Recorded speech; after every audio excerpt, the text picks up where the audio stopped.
yang emang kalau etik kumahin kalau sini ya wartasnya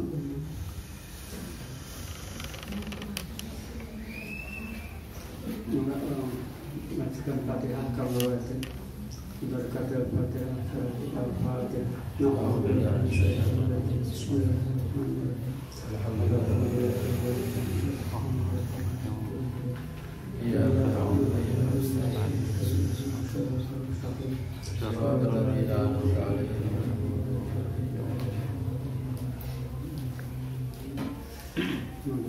pasien kesabaran, keringanan penyakit.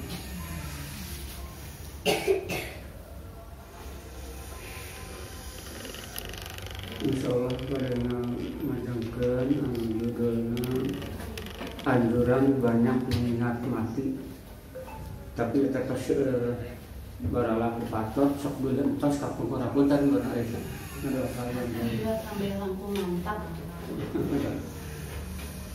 Anjuran banyak mengingat mati. Bismillahirrahmanirrahim. Banyak mengingat kematian itu disukai dan dilanjutkan karena menghasilkan banyak manfaat dan faedah. Di antaranya pendek angan-angan dan zuhud mengenai kenikmatan dunia, puas dengan pemberian yang sedikit, menyukai akhirat dan berbekal dengan amal-amal baik. Rasulullah SAW bersabda, hendaklah kalian banyak mengingat pemutus kenikmatan, yakni kematian adalah Nabi SAW. Setiap bangun tengah malam, beliau selalu berseru, telah datang kematian dengan segala akibatnya. Tiupan pertama yang mengguncangkan telah datang. Kemudian tiupan pertama itu diikuti oleh tiupan kedua.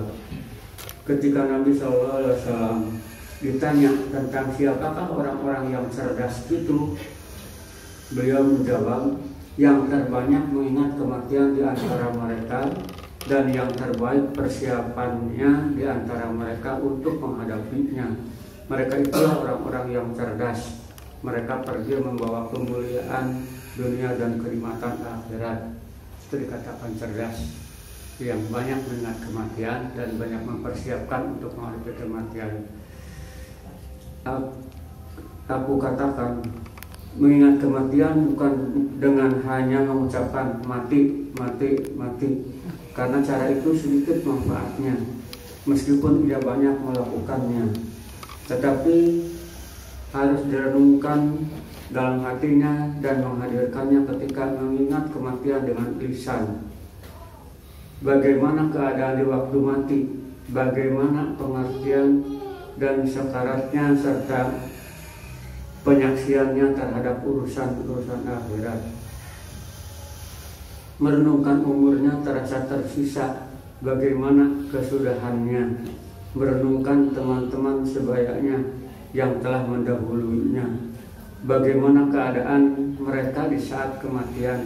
Demikian pula pikiran-pikiran dan zikir-zikir lainnya yang berguna bagi hati dan berpengaruh padanya. Seorang salaf berkata, lihatlah segala sesuatu yang engkau ingin kematian datang kepadamu di saat engkau dalam keadaan itu, lalu tetaplah mengamalkannya. Dan lihatlah segala sesuatu yang engkau tidak ingin kematian datang kepadamu sedang engkau dalam keadaan itu, lalu jauhilah hal itu. Maka renungkanlah perkataan ini, semoga Allah merahmatimu, karena besar manfaatnya bagi siapa yang mengamalkannya. Hanya Allah yang memberi taufik dan tiada Tuhan selain Dia. Adapun sikap tidak suka mati, maka hal itu adalah perkara yang alami, karena manusia tidak luput dari kematian. Hal itu disebabkan kematian adalah suatu yang menyakitkan dan memisahkan manusia dengan kekasihnya serta dunia yang dicintainya. Rasulullah SAW bersabda, barang siapa menyukai perjumpaan dengan Allah, maka Allah suka berjumpa dengannya. Dan siapa yang tidak suka berjumpa dengan Allah, maka Allah tidak suka berjumpa dengannya. Kayak itu pamimaat siapa harapan inna lillahi wa inna ilaihi raji'un. Inna lillahi, sebenarnya kita manusia diciptakan oleh Allah. Inna lillahi, diadakan oleh Allah, dilahirkan ke manusia oleh Allah. Wa inna ilaihi, dan kepadanya pula raji'un, kita berpulang atau kita kembali. Jadi nusalaras nama lembur urang teh di akhirat, di alam dunia mah mung sakadar membara pamiamot karena ayat-ayat tadi. Aisyah radhiyallahu anha berkata kepadanya, "Ya Rasulullah, kita semua tidak suka mati."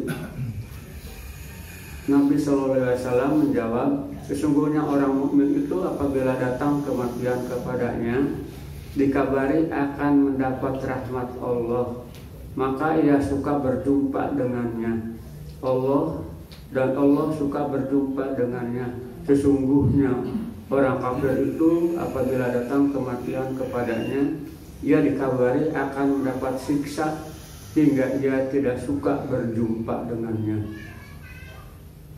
Rasulullah SAW bersabda dalam hadis qudsi mengenai sifat orang mukmin yang dicintai, hingga Allah berkata, "Tidaklah aku ragu melakukan sesuatu seperti keraguanku dalam mencabut nyawa hambaku yang mukmin. Ia tidak suka mati, sedang aku tidak suka menyakitinya, padahal ia harus mengalami kematian." Lihatlah bagaimana Allah menggambarkannya sebagai orang yang tidak menyukai kematian, padahal ia memiliki iman sempurna dan derajat tinggi di sisi Allah. Dalam kabar-kabar Musa alaihissalam diceritakan bahwa ia menampar malaikat maut ketika datang kepadanya untuk mencabut nyawanya hingga mengeluarkan matanya. Memang terkadang sikap tidak suka mati itu tersembunyi hingga tidak terasa dalam keadaan pancaran cahaya ma'rifat dan keyakinan. Hal itu terjadi pada orang dalam waktu tertentu. Adapun perkara umum mengenai orang beriman ialah mereka menyukai kematian, karena dengan kematian ia bisa berjumpa dengan Allah, pergi ke negeri yang kekal dan keluar dari dunia, tempat berbagai ujian dan cobaan. Nafsu dan tabiat mereka tidak menyukai kematian karena menimbulkan rasa sakit dan perpisahan dengan para kekasih. Semakin kuat imannya, semakin sedikit ketidaksukaannya, dan tuntutan tabiatnya semakin lemah. Maka pahamilah hal itu, semoga Allah memberimu petunjuk. Adapun panjang umur dalam mentaati Allah, maka hal itu disukai dan dituntut. Karena Nabi SAW bersabda, "Sebaik-baik orang di antara kamu adalah siapa yang panjang umurnya dan baik amalnya." Semakin panjang umur seseorang dalam mentaati Allah, maka kebaikannya semakin banyak dan derajatnya semakin tinggi. Adapun panjang umur dalam mendurhakai Allah, maka hal itu menimbulkan bencana dan kejahatan, kesalahan dan dosa menjadi banyak. Barang siapa menganggap bahwa ia menyukai umur panjang di dunia guna memperbanyak amal-amal baik yang mendekatkan kepada Allah, lalu ia bergiat dan bekerja keras untuk itu, serta menjauhi urusan-urusan dunia yang melalaikannya, maka ia pun termasuk orang-orang yang berkata benar. Jika ia bermalas-malasan dan menunda-nunda amal-amal baik, maka ia termasuk orang-orang yang berdusta dan beralasan dengan sesuatu yang tak berguna baginya. Barang siapa yang ingin hidup untuk memperoleh sesuatu, ia harus berusaha keras untuk mendapatkannya, karena takut kehilangan dan terhalang untuk memperolehnya, terutama amal baik, karena tidak mungkin dilakukan kecuali di dunia. Jadi di akhirat tidak ada amal baik, tidak ada sholat, tidak ada apa-apa. Jadi hanya dilakukan kecuali di dunia. Dan akhirat adalah negeri tempat balasan dan bukan negeri untuk beramal. Renungkanlah hal itu. Semoga Allah memberimu manfaat. Mintalah tolong hanya kepada Allah dan bersabarlah serta berusahalah dengan sesungguh-sungguhnya. Segeralah mengerjakan amal-amal baik sebelum engkau tidak menemukan jalan untuk melakukannya. Manfaatkanlah masa hidupmu sebelum ajal datang menjemputmu, karena manusia adalah sasaran berbagai penyakit dan panah kematian. Sesungguhnya modal yang bisa engkau gunakan untuk membeli kebahagiaan abadi dari Allah adalah umur. Janganlah engkau habiskan waktu dan nafasmu untuk berbuat yang tidak bermanfaat, sehingga kesedihanmu menjadi lama dan penyesalanmu menjadi besar sesudah kematian. Bila engkau mengetahui kesempatanmu telah hilang, diriwayatkan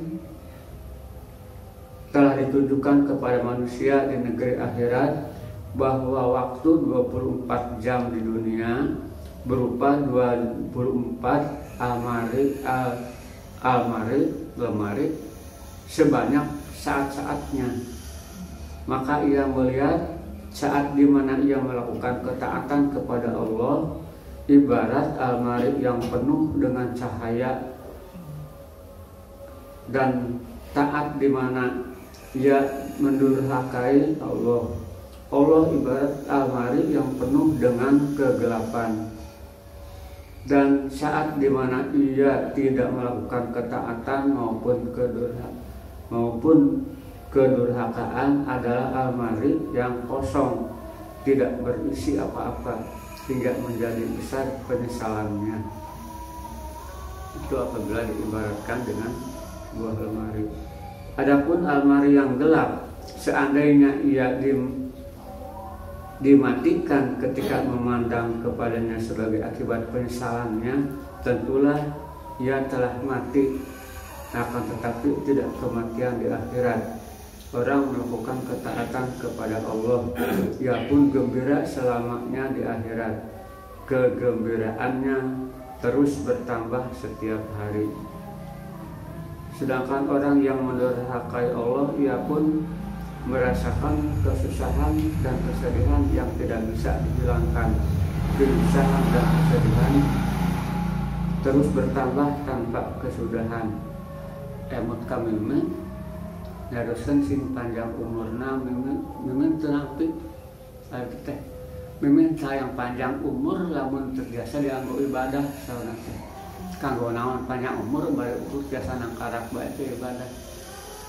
Jadi mimin mah berserah diri tah beneran ka nu Maha Suci, bala dipanjangkeun bala dipondokkeun, yang penting tiasa terisi kehidupannya dengan ibadah. Maka pilihlah untuk dirimu mana yang berguna untuknya dan mengangkat derajatnya selama engkau berada di negeri ikhtiar. Alam dunia sebagai negara ikhtiar. Karena jika engkau telah mati, maka engkau tidak bisa berikhtiar lagi. Segeralah beramal dan jangan menunda-nunda, karena penundaan akan berakibat buruk, sementara manusia cenderung untuk diserang berbagai penyakit dan mengalami banyak kesibukan. Rasulullah SAW bersabda, manfaatkanlah 5 perkara sebelum 5 perkara lainnya, yaitu masa mudamu sebelum masa tuamu. Maksudnya selagi muda beramal, cepat beramal, mumpung acan dekat masa tua, masa-masa yang banyak hambatan. Masa sehatmu sebelum masa sakitmu, masa senggangmu sebelum masa sibukmu, masa kayamu sebelum masa miskinmu, masa hidup sebelum datang kematianmu. Nabi SAW bersabda, dua nikmat banyak yang tertipu atau lalai dalam memanfaatkannya, yaitu sehat dan masa senggang. Jadi sehat tidak digunakan, senggang tidak digunakan untuk beribadah. Orang yang tertipu dalam kedua nikmat itu ialah orang yang hidup sehat dan memiliki waktu senggang, namun ia menggunakan kesehatan dan masa senggangnya untuk berbagai kelalaian dan kebatilan atau melakukan pekerjaan-pekerjaan duniawi yang melalaikan dari zikrullah dan amal-amal baik.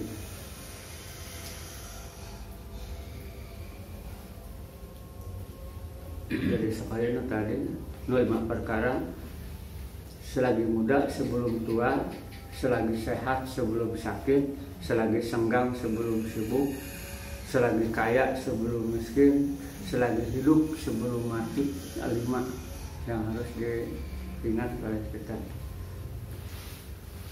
Ali karamallahu wajhah berkata, orang-orang tidur dan ketika mati barulah mereka bangun.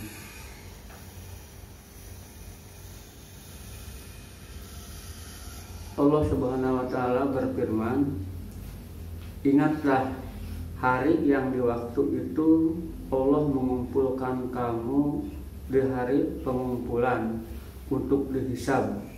Itulah hari waktu itu ditampakkan kesalahan-kesalahan.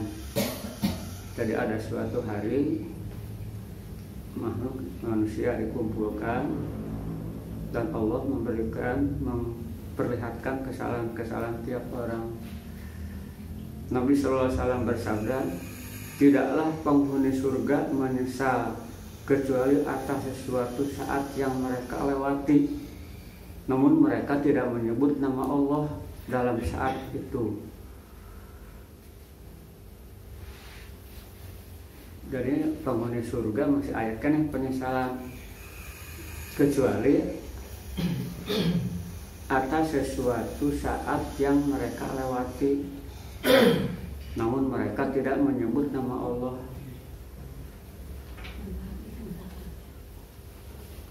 Ada yang ke Abdul Dikri fa'lam anahu la ilaha illallah. Jadi lafaz la ilaha illallah itu lafaz yang paling sempurna dan pastikan tiap hari harus dibaca sebanyak-banyaknya.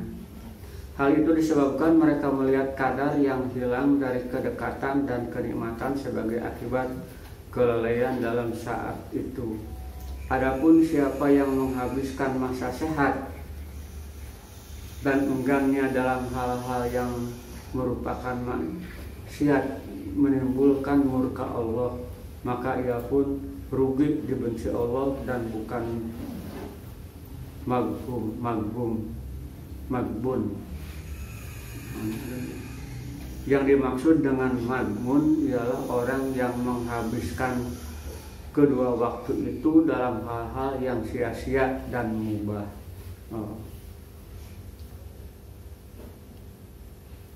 Al-Gobn bisa juga berarti manusia tidak diberi manfaat dalam masa sehat dan senggang sehingga ia dicoba dengan berbagai penyakit atau kelemahan yang banyak pekerjaan. Al-Gobn dicobanya dengan banyak penyakit dan pekerjaan kalidana itu sudah nama pekerjaan. Maka dengan sebab itu ia tidak bisa mengerjakan amal-amal baik yang mestinya bisa dilakukan oleh orang-orang yang sehat dan tidak bekerja. Allah Subhanahu wa taala berfirman, dan Allah melebihkan orang-orang yang berjihad atas yang duduk dengan pahala yang besar. An-Nisa ayat 95. Nabi SAW bersabda, orang mukmin yang kuat lebih baik dari orang mukmin yang dicintai Allah. Nabi SAW bersabda, orang mukmin yang kuat lebih baik dan lebih dicintai Allah. Allah Subhanahu wa taala daripada orang mukmin yang lemah. Oh, itu maksudnya Nabi Muhammad SAW, orang mukmin yang kuat lebih baik daripada, lebih dicintai Allah Subhanahu wa taala daripada orang mukmin yang lemah. Dan pada masing-masing terdapat kebaikan. Maka berusahalah sekuat tenaga untuk melakukan hal yang bermanfaat bagimu, dan mintalah tolong kepada Allah serta jangan lemah.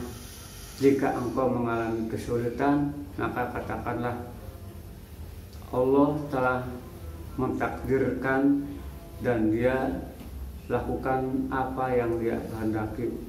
Hindarilah penggunaan kata lau, andai atau andai kata, karena kata itu membuka pintu bagi perbuatan setan.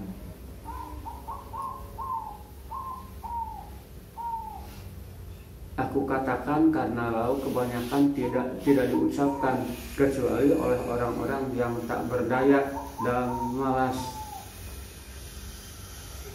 Ia lewatkan hal-hal yang baik ketika mampu melakukannya lantaran ketidakmampuan dan kemalasannya atau mengandalkan daya kekuatan dan usahanya.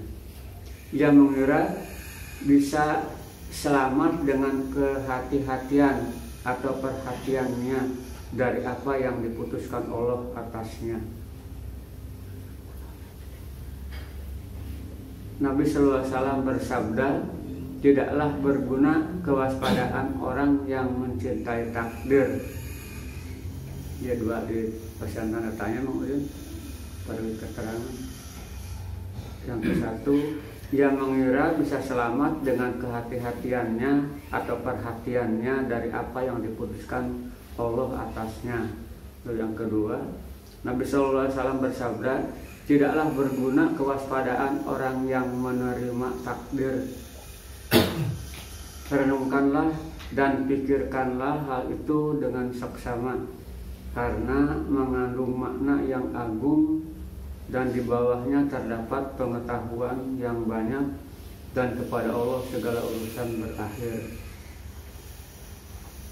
Adapun angan-angan untuk mendapatkan ampunan dan masuk surga tanpa usaha untuk mencapainya dengan melakukan hal-hal yang disuruh maupun bersegera dalam melakukan kebaikan di samping meninggalkan hal-hal terlarang dan menjauhi dosa-dosa, maka sikap itu menunjukkan kedunguan dan keperdayaan.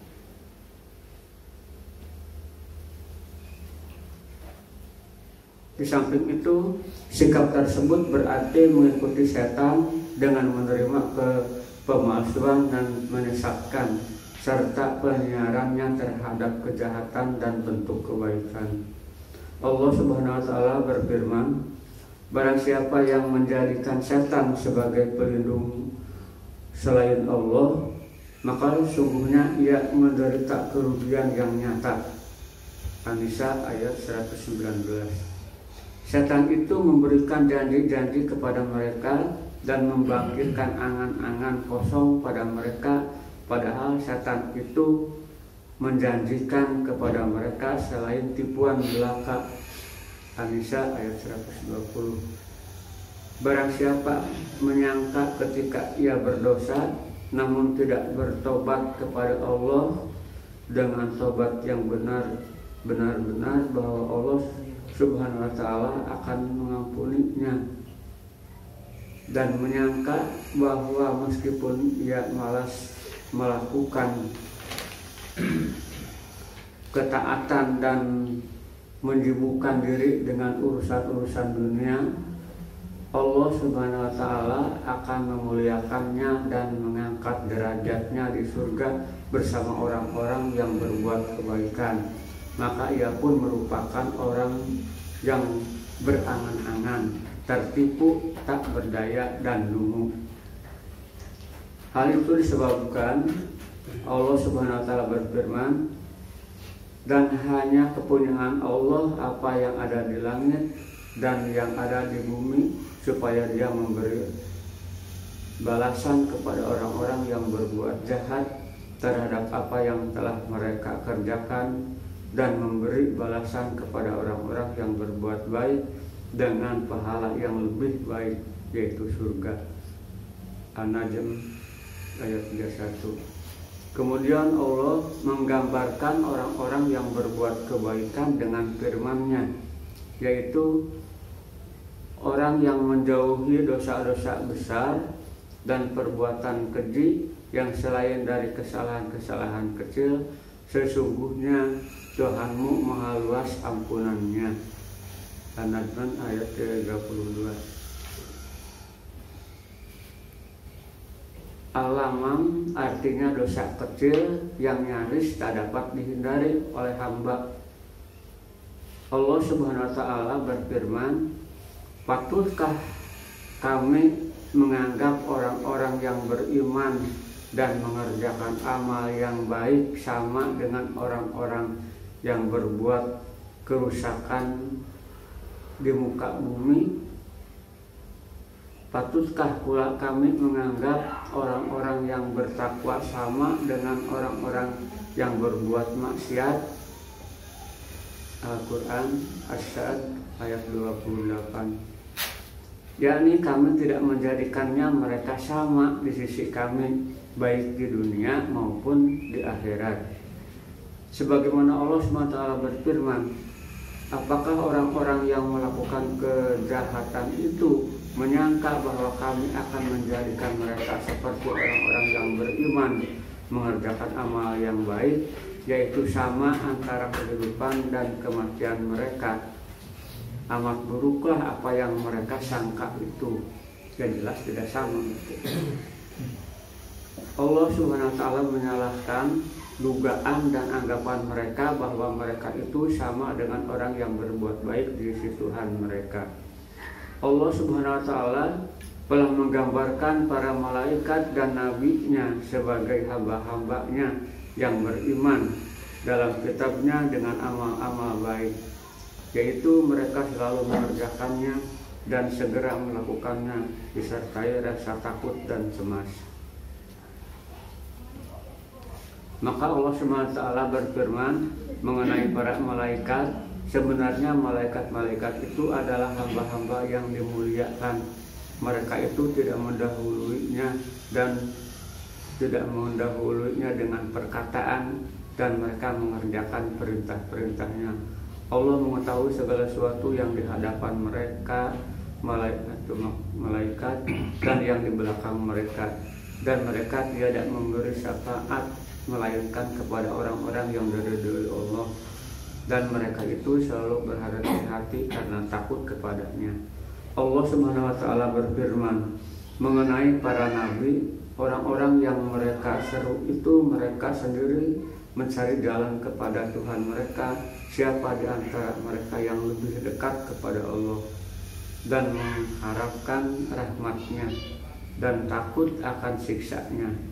Sesungguhnya siksa Tuhanmu adalah sesuatu yang harus ditakuti. Al-Quran Al-Isra ayat 57. Allah Subhanahu wa taala berfirman pula mengenai mereka, sesungguhnya mereka adalah orang-orang yang selalu bersegera dalam mengerjakan perbuatan-perbuatan yang baik, dan mereka berdoa kepada kami dengan rasa harap dan cemas, dan mereka adalah orang-orang yang khusyuk kepada kami. Allah Subhanahu wa taala berfirman mengenai orang-orang mukmin, dan sesungguhnya telah kami berikan kepada Musa dan Harun kitab Taurat dan penerangan serta pengajaran bagi orang-orang yang bertakwa, yaitu orang-orang yang takut akan siksa Tuhan mereka, sedang mereka tidak melihatnya, dan mereka merasa takut akan tibanya hari kiamat. Al-Anbiya ayat 48-49.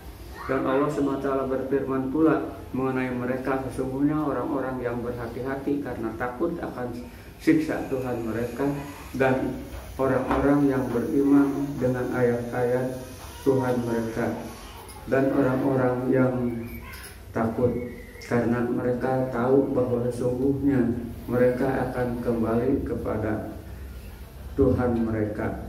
Mereka itu bersegera untuk mendapat kebaikan-kebaikan, dan mereka orang-orang yang segera memperolehnya. Al-Mu'minun ayat 57-61. Aisyah radhiyallahu bertanya kepada Rasulullah SAW tentang firman Allah Subhanahu wa taala, "Walladzina yu'tuna ma ataw wa qulubuhum wajilatun." Dan orang-orang memberikan apa yang telah mereka berikan, hati yang takut. Al-Quran Al-Mu'minun 60. Apakah ia adalah orang yang berzina dan mencuri kemudian merasa takut? Nabi SAW menjawab, tidak, tetapi ia adalah orang yang sholat, yang puasa dan bersedekah, sedangkan ia takut amalnya tidak diterima. Jadi orang yang sholat, puasa dan bersedekah, dia juga masih takut amalnya tidak diterima. Pantasan dina doa selamat Allahumma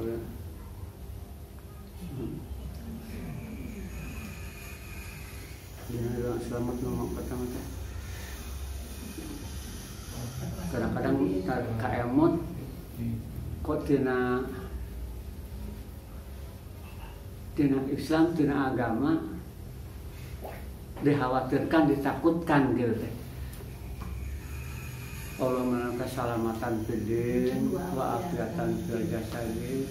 Allah arina fi sakaratil maut. Tah dari emut di Ka'bah, di mana aya kahoyong, di mana aya kasieun anu pikasieun pisan, usapkeun sing sabaraha kali dasieun pisan ku sakaratil maut, maka sakne Allahumma hawina fi sakaratil maut, Allahumma hawina fi sakaratil maut. Dan akhirnya wal afwa indal hisab, segala dosa itu pamatas dimaafkan ke Allah mah dira waktu hisab insyaallah meureun salamet. Tahun 2 eta menesak stres-stresan hayang dibacakeun. Wallahu a'lam bishawab. Assalamualaikum warahmatullahi wabarakatuh.